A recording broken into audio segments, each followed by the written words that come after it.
I didn't think Toy Story 5 should exist, honestly. Toy Story 3, perfect ending. Toy Story 4, pretty good ending. But when I found out that Toy Story 5 was going to be about tech use and diving into the question of, hey, what happens when we give our children tablets and what that does to their brain, then they had my attention. I love talking about tech usage, and any mainstream movie that kind of dives into the negatives of it and brings it to light more so than people realize, I'm down for that. And honestly, this movie went harder than I thought it would. Massive spoilers, by the way, obviously. What I mean by it went harder than I thought is that I thought it was going to be kind of you're like, oh, tablets are bad, kinda, but it's all about moderation, blah, blah, blah. Because Disney's a big corporation. They want you using their apps. Don't get them wrong. They're not going to say, hey, throw out your fucking smart devices. They're horrible. They're not going to do that. Let's be real. But I will say I really like the final message that they sent out there at the end.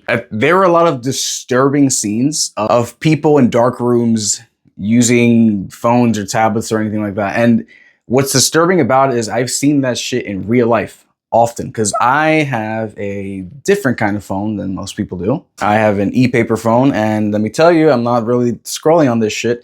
I'm using it for podcasts, map, or reading something, really. So if I take the train or I'm out in public or something like that, I'm usually not breaking my neck staring at my phone. I'm kind of looking around or whatever it is. And I see the vast majority of people doing what was depicted in this movie, just looking down, despite them being next to their friends and family, whatever it is, they're just looking down at some screen. And especially how it was shown in the movie, it's really fucking bleak how that looks. There's a scene where the main character, Bonnie, was at a sleepover, and when she went there, everyone was just in a dark room looking at their phone. I'm like, wow, or their tablet, and I'm thinking, they look like druggies. This is fucked. Is this what sleepovers are like? Back in my day, we played video games, a different kind of screen. At least we were, playing on the same fucking console. Tons of socializing going on there. And it was funny in this movie, the toys were a bit more cavalier about doing shit out in the open.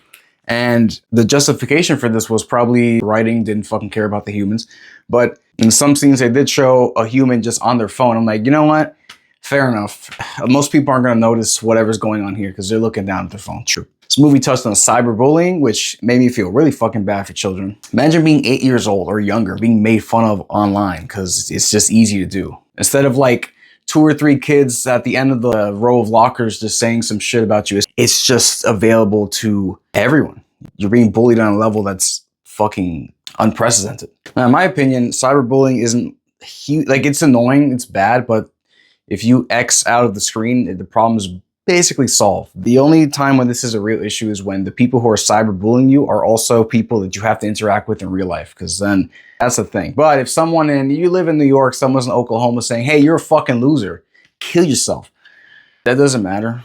That's my opinion. It doesn't fucking matter. But yeah, I don't have children myself because I don't like kids. But if you're a parent, I think this movie can hopefully open your eyes a little bit in letting you know what your kid might be going through, because they're probably not going to share a lot of what's going on with this. Honestly, watching this makes me feel very good that I did not grow up in the age where every little toddler had a tablet or anything like that. I got my first smartphone, I think, in the beginning of high school, I think. And even that, it was kind of like a PDA. It was a Palm Trio. So it wasn't that crazy. It had access to a browser, but it wasn't that crazy. One thing I did not like about this movie much, and I understand why they didn't do it, is they kind of sidestepped entirely the issue of big companies encouraging this kind of behavior. And that's because a big company, because they're all kind of together. There are only like 10 big companies left, and honestly, those 10 are probably owned by the same 3 people anyway. So Disney's not going to talk shit about, social media companies and tech moguls and stuff like that, about what they're doing to make people upset, make them outraged, keep them on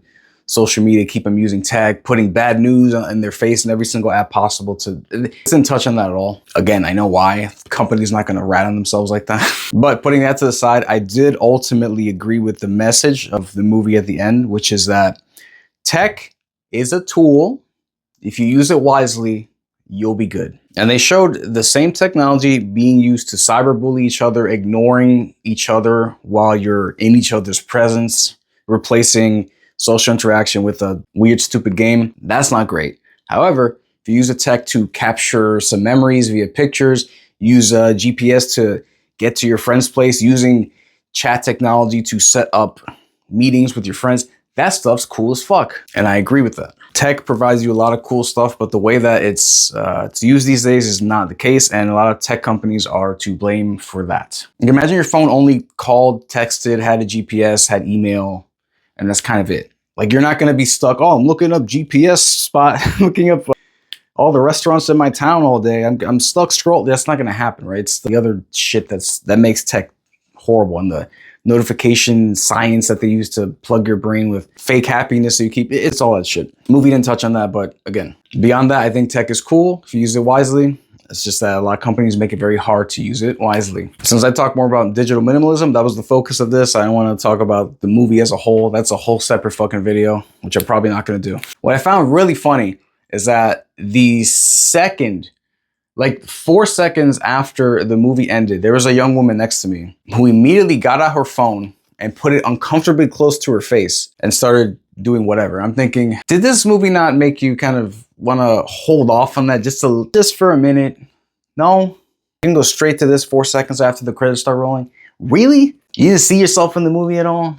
No? Okay. People can do what they want. It's just weird. It's just, for me, it's like watching Rocky or another kind of sports movie, and then you take the elevator down one flight of stairs. And it's like, really? There's no residual anything from the movie at all? Really? Nothing?